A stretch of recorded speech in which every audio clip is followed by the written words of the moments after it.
You are now in tune with Mamba Radio.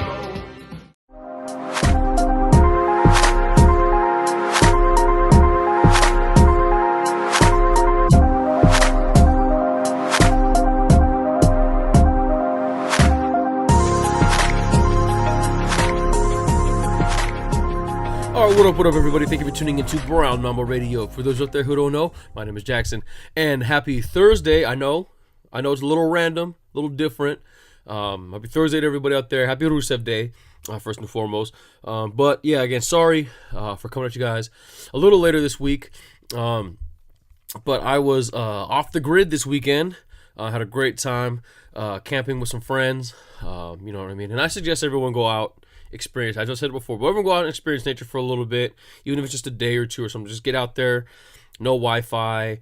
Ish. But just like I said, just have fun, do some other stuff. Like I said, get away from the grind of technology and all that bullshit. But yeah, I suggest we're gonna do it. It was really fun. Like I said, get that out of the way. But even though I was off the grid, that doesn't mean I wasn't paying attention to what was going on. I was still following the games because I mean, come on, there was some two pretty big games. This weekend that I had to follow, so already know we was watching, and so I'm gonna come at you guys with the a little finals preview today. It's strictly gonna be finals. I'll still be coming at you guys tomorrow with my Friday weekly recap, and if everything goes according to plan, I should have something a little special for you guys tomorrow too. Bing, winky face. But for right now, this is just the official Brown Mamba Finals preview. Before we get to the actual, Warriors and Cavs, I just wanted to get, just talk about the playoffs a little bit as a whole. I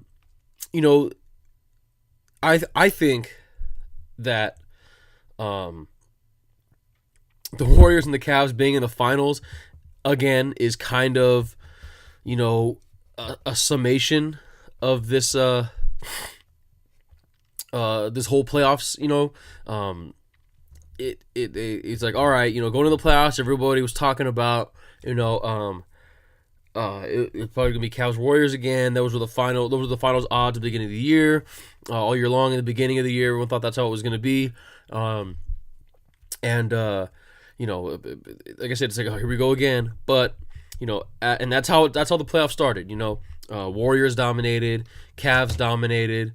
Other teams did really well too. You know what I mean? The Pelicans played well. The Bucks played pretty good. The Celtics played well. Obviously, the Rockets did well. It was, like I said, it started off pretty good, but it kind of like Warriors, Cavs. That's what it looks like it's gonna be. Then things kind of got a little saucy towards the middle. Peaking at with the conference finals, obviously, first time I think since like the 70s that there were 2 game 7s in the conference finals. And everyone's like, whoa, here we go. Maybe maybe things are getting a little good, because that's kind of how things were at the end of the year. The Rockets finished with the number 1 seed. The Celtics, I believe, finished with the number 1 seed. The Raptors finished with the number 1 seed. Sorry. And then the Cavs and the Warriors were a little bit, backs were a little against the wall. They weren't as hot as they were in the past.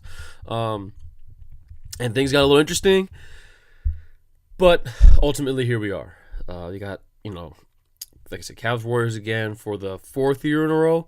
But again, last thing before we get to it, gotta pour one out for the Rockets and the Celtics. Again, I mentioned this was the first time that we had 2 game 7s in both conference finals games, both conference finals series since like the 70s or something like that. And like I said, it's a hell of a season for both of the teams. With the Celtics, started off their season, with heartbreak and having to overcome some stuff. Obviously with the Gordon Hayward injury, there were talk that he can come back by the end of the year, but it's just like, why even chance it? Just, we've seen what happens when guys or other players try to rush back from injury, and it's like I said, it's not worth it. Just keep him, let him get ready for next year. Excuse me. And then bookending that with the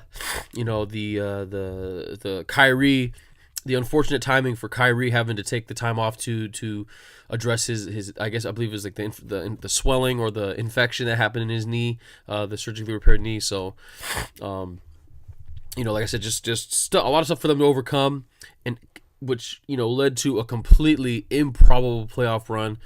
Taking down the Heat.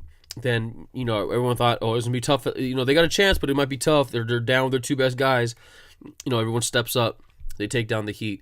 They're like, well, they beat the Heat, but they're probably not going to beat the Sixers. The hottest team in going into the playoffs. They're a lot younger.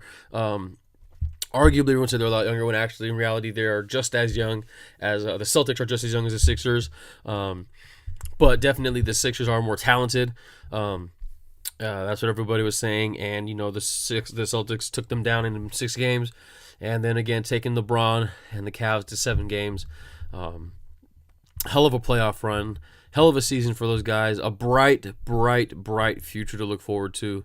And even though I am a diehard Laker fan, and hate Celtic green, just as much as everyone else does, like I said, you gotta admit that they got something special going on over there. And like I said, they did all this without their 2 best players. No Kyrie, no Gordon Hayward. They still have, and then like I said, looking forward, they still have Sacramento's pick, which is gonna probably end up being in the top 10, potentially in the top 5. They got a lot of rookie contracts they can trade, a lot of tradable assets. They have a lot of other picks that they can trade. They got a whole, like I said, the Celtics are just, they're good. They're money going forward. So, like I said, it's going to be, they're definitely going to be a force to be reckoned with going forward in the East for about hopefully the better part of the next decade. If everything goes right for them. With the Rockets, again, a good run for them as well to finish with the number 1 seed in the West. We're obviously easily the most dominant regular season team, most dominant team in the West. D'Antoni might win Coach of the Year. Don't think so, but like I said, he's a contender for that. James Harden more than likely going to win the MVP. And like I said, they proved that they were the number 1 seed in the West all year long. Early part of the playoffs, but just towards the end, it's not having CP3 is huge. And it's not an asterisk. I wouldn't put an asterisk next to it. This Warriors win, but definitely it sucks that we didn't get to see the Rockets at full strength go against and then I know that the Warriors aren't at full strength. There's all you haters out there saying shit that they didn't have Iguodala. But it's tough. It's just tough, and I can't even as much. And again, I've tweeted this before. As frustrating as Chris Paul is to watch play, as annoying as he must be to play against and have to deal with on a day-to-day basis, night-to-night basis, and all that stuff. You cannot argue or you cannot deny that he is a great player, and that he loves basketball, and all he wants to do is win. And I can't even imagine what was what he must be feeling having his opportunity taken away from him the way it was, essentially with that injury. So, and like I said, it'll just make him that much more hungry. And like I said, I'm looking forward for next season. But also, with the not only they didn't have Chris Paul. I've been saying it. I don't know how many times I've said it on this podcast and on the show. You live by the 3, and you die by the 3. When they didn't really have, when Chris Paul was their, plan 1A or plan B, or however you want to call it, and that wasn't working, they just resorted to their next plan, their next backup plan, which was, let's just throw the kitchen sink. Let's just throw up all the 3s that we can. And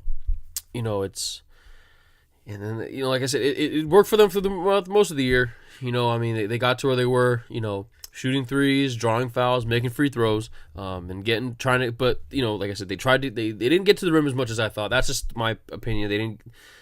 They didn't go to the basket as much as I thought. They were just trying to get the easy extra point. And like I said, I get it, but it's hard to win with that strategy when you take 44 threes and you miss 37 of them.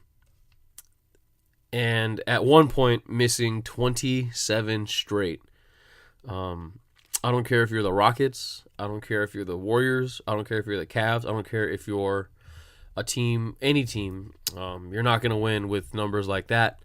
And ultimately, like I said, it cost them. But, like I said, they still had a hell of a year. A lot to look forward to going into next year. This was definitely, I wouldn't completely say this season championship or bust with this season, but that was definitely the you could tell that was the mindset they had going into this year. It was like this might be our best chance to win, so that's why they just they said fuck it, and they threw the kitchen sink and all that stuff. But they have a winning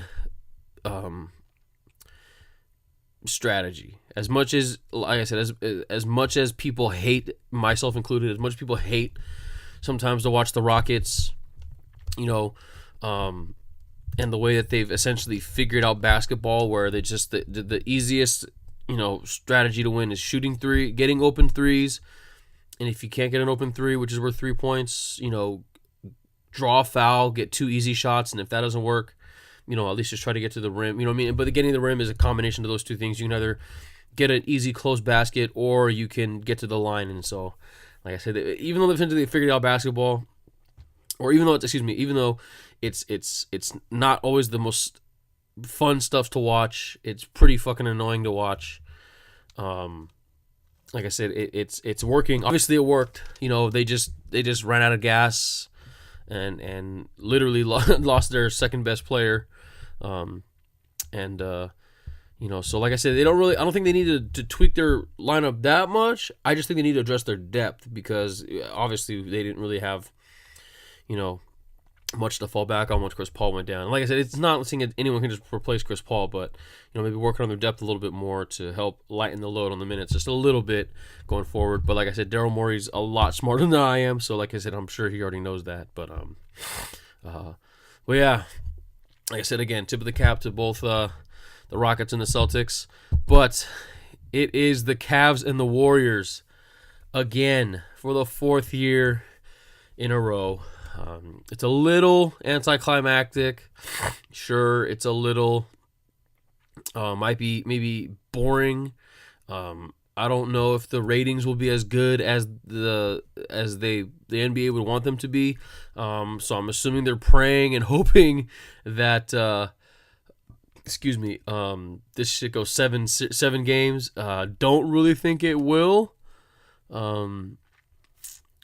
But I mean, listen, as someone who's played sports their whole life, and I've been on really, really good teams, and I've also been on really, really bad teams.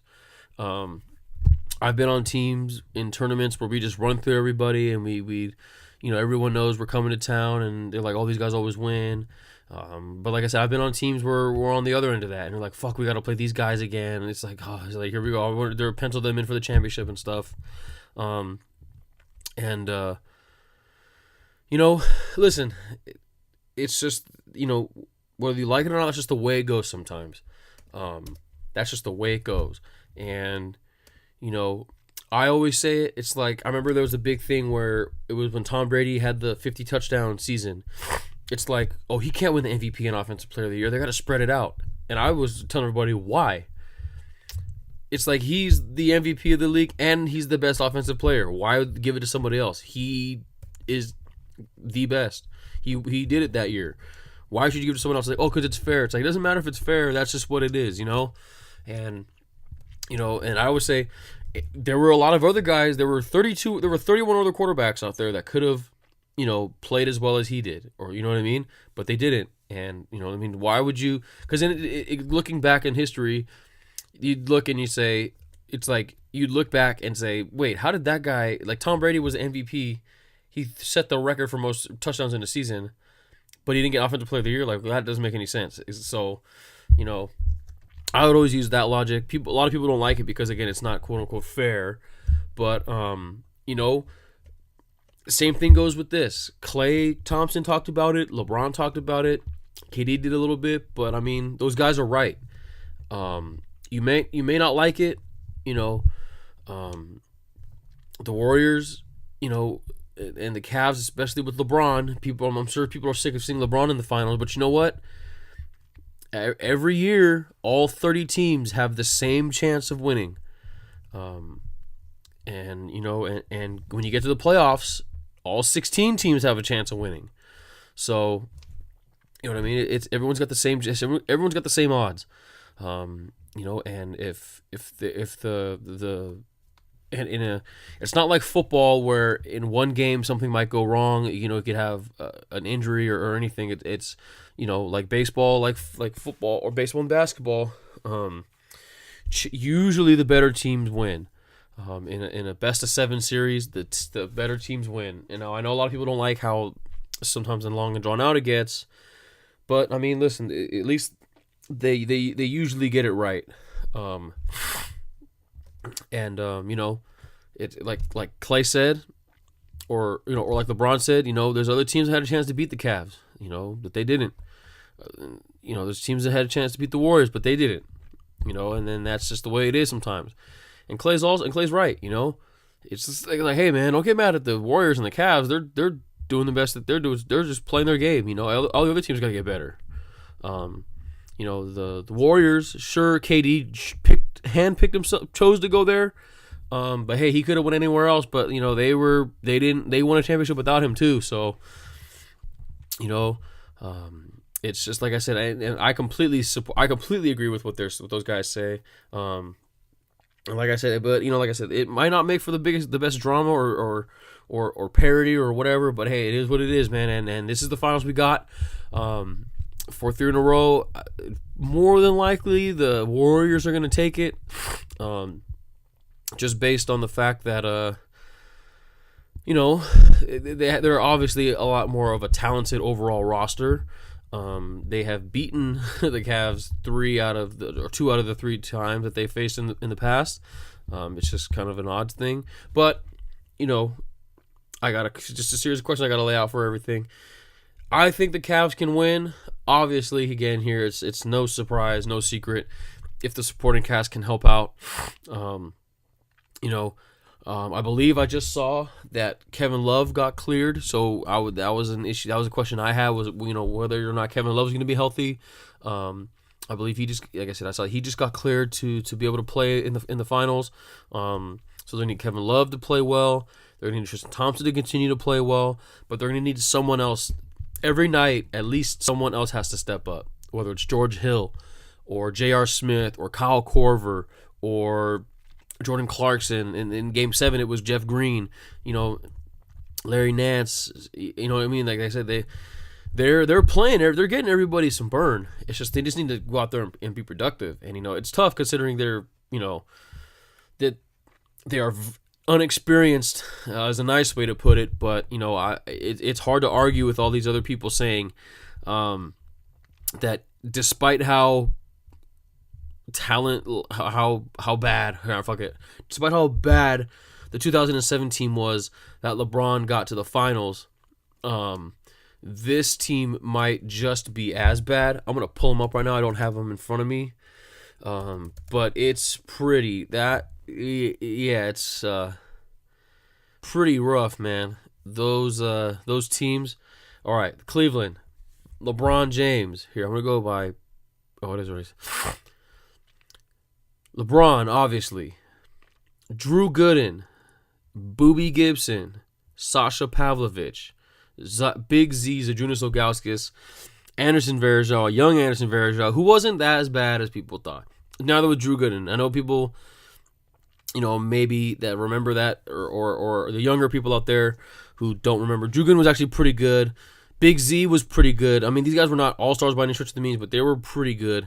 And when they were younger, Drew Gooden was 25, Anderson Varejao was 24, Damon Jones, old, Donyell Marshall, old, Eric Snow, old, and like I said, this is on the back end of the career. Larry Hughes, Shannon Brown as a rookie, I believe. Where is it?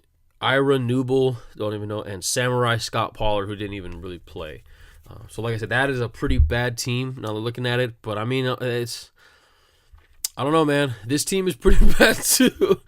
This team is pretty damn bad too. And like I said, everyone's talking about this and that, and listen, man, it is. I don't know. MJ's always going to be the GOAT. That's just the way it goes. Man, it's MJ's always going to be the GOAT, but if LeBron can get these guys even remotely close to winning a championship this year, closer than he already has, you got to give him some serious credit. Whether it's I don't know about GOAT, but he's definitely got to be maybe 1A or as close to 2, as close as 2 can be to 1 as ever before at anything. Kevin Love, we know about Kevin Love, Tristan Thompson, Kyle Korver, George Hill, J.R. Smith, Jeff Green, but then also Jose Calderon. People forgot that Jose Calderon's on this team, and Ante Zizic, Seti Osman. These guys aren't even playing. You know what I mean? Like I said, this has to be, it's they're duking it out for worst finals team of all time. And that's the other thing I got is along with, the supporting cast helping out, can LeBron carry this team for one more series? Big question. He's done it all year long, not just these playoffs, but all season long. But especially so in this playoffs. He's averaging, his numbers are insane that he's averaging this postseason. Probably his best postseason ever. Better than 2009, I think. Although 2009 was more electrifying, because he had a little bit of a better team, but just listen to these numbers right now. He's averaging in his 15th, I believe, season. Yes, his 15th year, 8th finals in a row, and probably the most minutes he's ever played. He is averaging 34 points, 9 rebounds, 8 assists, shooting 54% from the field, 34% from 3. Not to mention he's averaging two steals and a block, or 2 blocks and a steal a game also. And as much as he has the ball, I believe he only has 4 turnovers too. Unreal. Just unreal. And the sad part is he's probably going to need to average more. He's going to need to average a triple-double. Not a Draymond triple-double where it's 10-10-10. He needs to average probably closer to 40 points. And a legit triple-double, and as close to 60%, maybe even 70% from the field as he can. Expect to see a lot of bully ball from LeBron. He's already got that step or that fadeaway down. Look for that. Like I said, look for the bullying spin moves through the paint. Look for those fadeaways. Look for that fall away to the left runner that he banks in with his right hand. Look for that, and like I said, it's going to be a lot of LeBron and a lot of open and hopefully open threes from the Cavs. And then also for if the Cavs win, it's just the Warriors have to play bad. That's just that has to be a combination of those things. They have to play bad. And while that's improbable, it's not impossible. For the Warriors to play bad. We saw them play bad against the Spurs. We saw it one time. We saw it one time against against the Pelicans. We saw it a couple times against the Rockets. So like I said, it's not outside of the realm of possibility. And they like I said, they didn't run through the playoffs like everybody thought they would. It's we're pretty close to it. But when they hit the Rockets, a pretty good team, again, I know they are much better than the Cavs. But the Rockets took it to them. They punched him in the mouth, and they pushed him to the limit. Probably more than any other team has before. They pushed him to the limit, and it was extra alarming that happened, or that that it played out that way, especially since the Warriors took time off. They essentially took the regular season off. Understandable. 3 straight finals. It's a lot of extra games, a lot of extra minutes, a lot of extra miles on the wheels. It's a lot of extra basketball. And it's not just it's everything. It's a lot of extra everything that goes involved with the game. Like say practicing, travel, all kind, like going to back and forth at different times. A lot of stuff. It's a lot extra than everybody else. And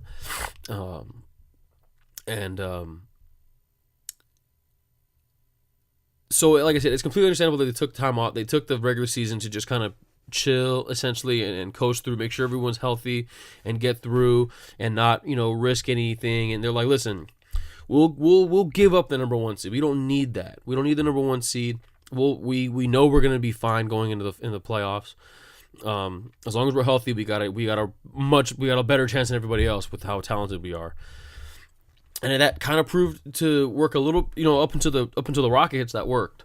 Then we saw, KD slumping a couple games, Steph slumping a couple games, Draymond, who's just been all over the place, especially with his shooting, just all over the fucking place. And it's like I said, it's not completely impossible. And then plus on top of that, the injuries. I haven't seen anything on an update from Andre Iguodala, who the Warriors really, really missed in those conference finals. They really missed Iguodala. And like I said, I don't know his status going into the finals. But not to mention, Steph was dealing with injury. He missed most of the playoffs. With his injury, KD as well. Had the injury during the regular season. Clay, don't forget Clay in early on against the Rockets, he tweaked his knee a little bit. Like I said, it's, there's a lot of factors. Like I said, it's probably not gonna happen, but again, it's not completely impossible that the Warriors play bad. But it's gonna be tough because the Warriors are pretty damn good when they're playing the way they can play, like we saw in the early parts of the finals, in the early parts of the playoffs. And in the early parts of the conference finals, and how they did in the second half of Game 7, because the first half was not great basketball. They just looked shook. But they got themselves together, they rallied, and they looked like the Warriors that we know.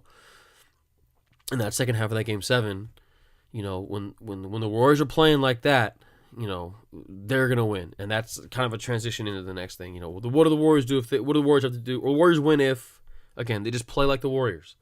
And it's tough. For any team to do it 4 years in a row, but like I said, they're doing it. That's probably the way it's going to go. Again, don't know the update on the injury status of Andre Iguodala. That's going to play a big part. It's not going to be too much of a hindrance. I don't think whether he's on the court or not. But if they have him, it's definitely going to increase their chances. But like I said, all I gotta do is just play like the Warriors, and they're gonna take care of this series, no problem. And the other thing is Draymond keeping his head on straight. Excuse me. He's, it's pretty obvious that his shot is not completely there right now, and usually, as I'm not comparing myself to Draymond, but my game is kind of like Draymond's. So when I go out there and I play pickup and stuff, is like I'm not the best shooter, but I'll just try to do the hustle stuff. I'll get down there. I'm a little bit of a bigger guy. I'll bang down low. I'll try to get rebounds. I'll find I'll pass. I'll play a little bit of defense. You know what I mean? And any offense for me is icing on the cake.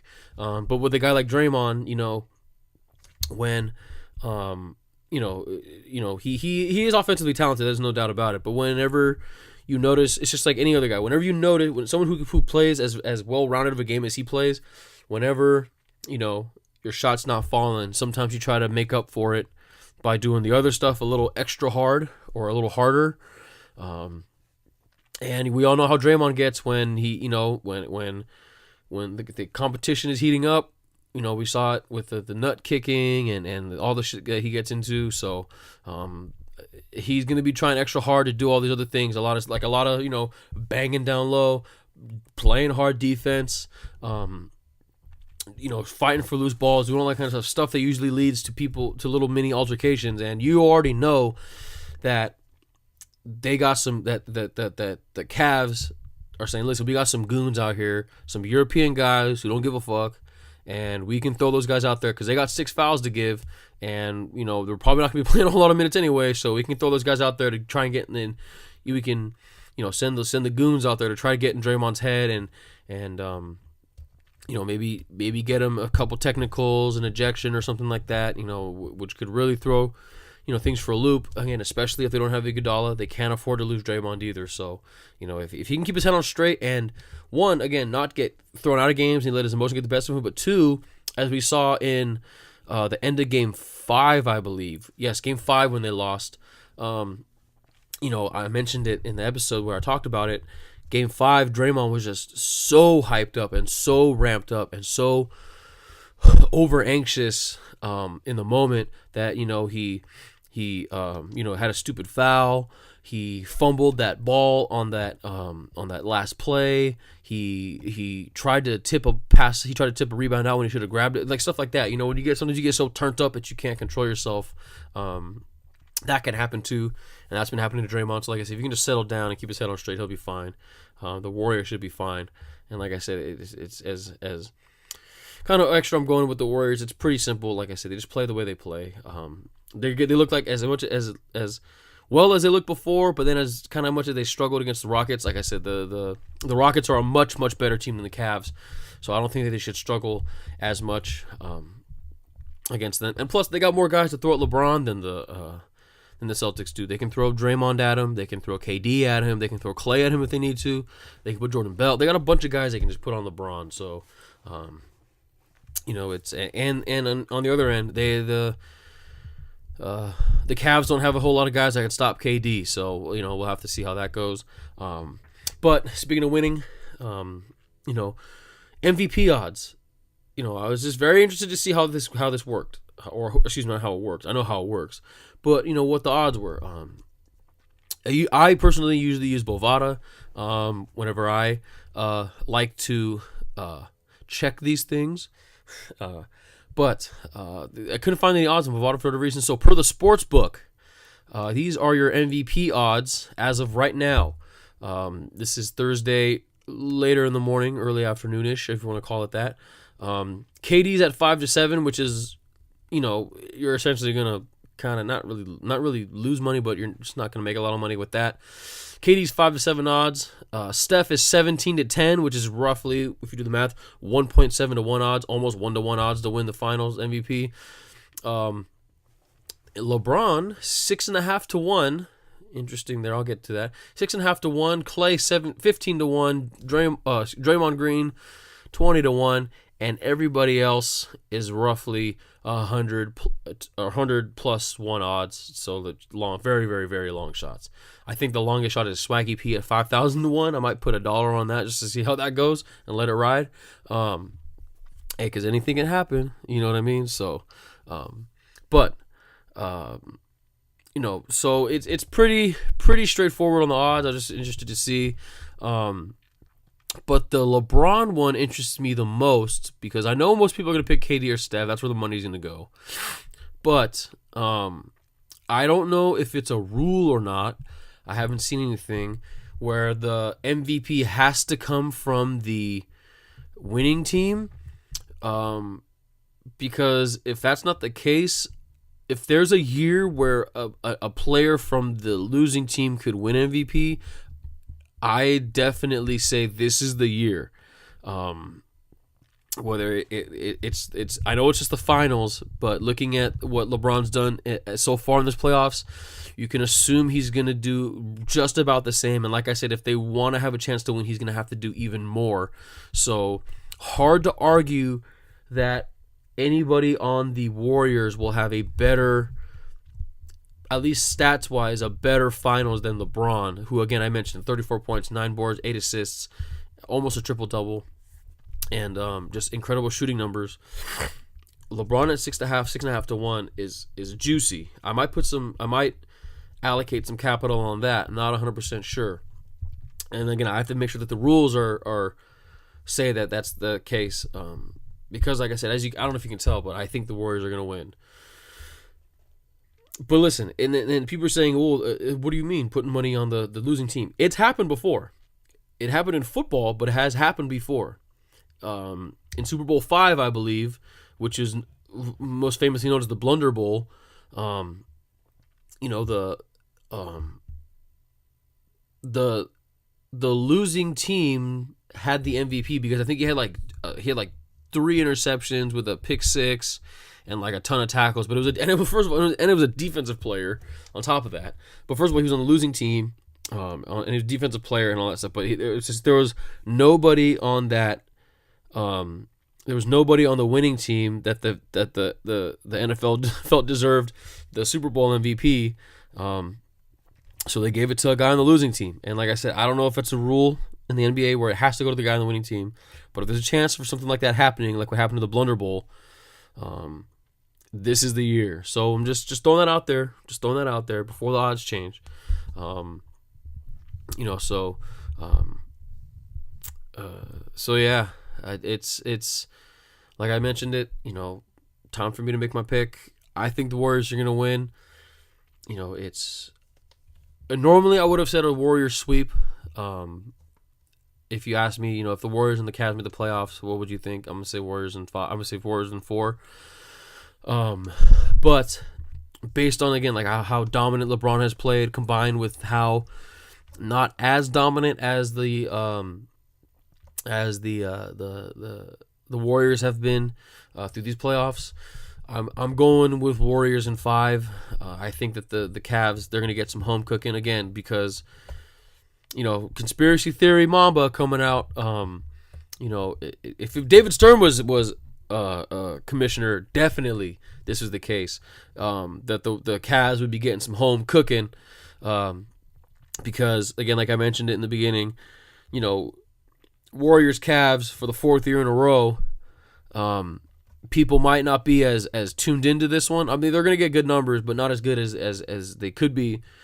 So the ratings might be a little bit down, and they're going to need as much money as they can. They're trying to milk this thing as much as they can. The 7 games in the conference finals was great, but finals is where it's at. That's the one that's on ABC, baby. That's that network money. You know what I mean? So they're. Like I said, look for some home cooking in one of the games. LeBron just goes off again. Just the same thing with the Cavs guys. All hit their threes, and then they steal one. So like I said, I feel pretty confident Warriors in 5. Again, I'm not, breaking any ground or anything here. That's what everyone else really has. But it's Occam's razor.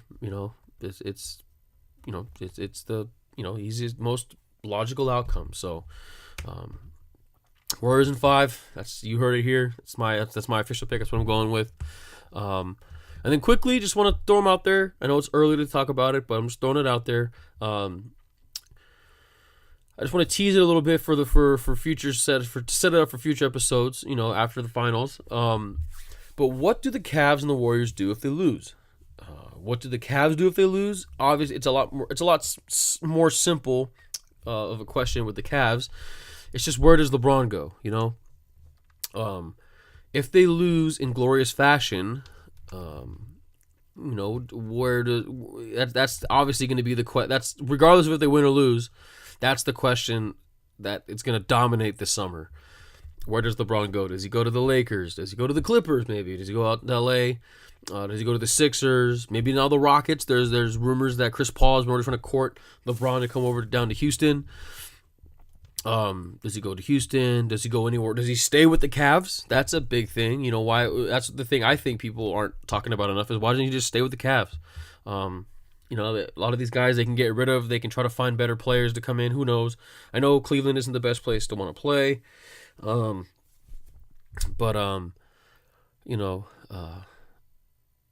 It could happen. It could happen. He could just stay in Cleveland. My money is on him going to the Lakers. Not just as a Laker fan, but just because just reading the tea leaves here, it kind of like all the signs are kind of pointing to that being the most probable of events happening.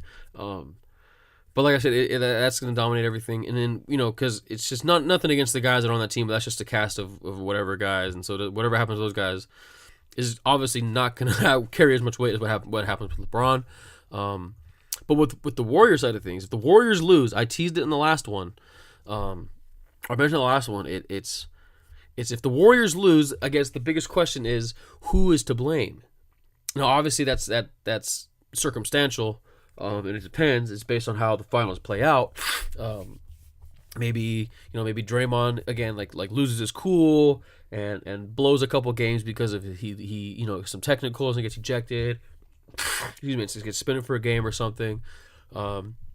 Maybe KD goes ice cold, Steph goes ice cold, someone gets hurt. There's a lot of things that can go on. But if the Warriors lose, I know it's kind of it might be a little bit of a first takey, undisputed Stephen A. Skip Bayless thing to say, but would it be time to break up the Warriors? Which would it be time? Because usually these quote unquote dynasties in which the Warriors are in one, these dynasties usually only have about a 5 to 6 year shelf life, which is about what they're at. They're peaking right now, and they're on the downslope, as if we want to call it that, But if that's the case, and they feel it is time to break it up, if they lose, you always want to be a year ahead, not a year behind. You want to, try to cash out with what you have, as opposed to playing catch up and saying, oh shit, now we, because a lot can happen in a year, you don't want to be like the Lakers where with Dwight Howard, where they could have traded him, but they tried to keep him, and then he just walked and they got nothing in return. So, so if that happens, which of the core four guys, Steph, Clay, KD, Draymond, which of those guys, is going to could potentially get traded? I don't know. Again, it's all circumstantial. Depends on how maybe things go. The finals, do they trade Clay? They almost traded him before.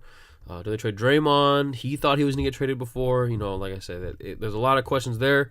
Would KD stay? Do they trade Steph? Or would Steph leave? There's a lot of, like I said, a lot of questions with that. Or there's some stuff that I've been hearing. Nothing, with any legit or legitimacy or anything that could hold any weight or anything like that. But just been hearing stuff and seeing stuff on Twitter and Reddit and stuff that maybe Steve Kerr might retire. Maybe he makes some coaching errors, or he just, something goes on that Steve Kerr, like maybe he just retires, or he's tired of the coaching grind. And he had the back issue that everyone knows about, and maybe it's just taking too much of a toll on his body, and he just wants to go back home to Southern California and just big chill all the time. Maybe he wants to do that. So like I said, that could be that could influence it. So like I said, a lot of questions. I guess I just want to throw those out there, kind of tease everybody out there, and at least get that swirling to think about while we watch these games. And regardless of who wins and who loses, I'm just hoping for some good basketball. It's especially because it's the last NBA basketball we're going to see this year. So, like I said, the finals are finally here.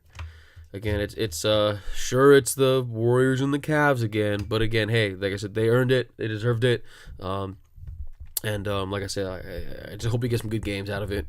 And like I said, the Brown Mama's official pick, Warriors in 5.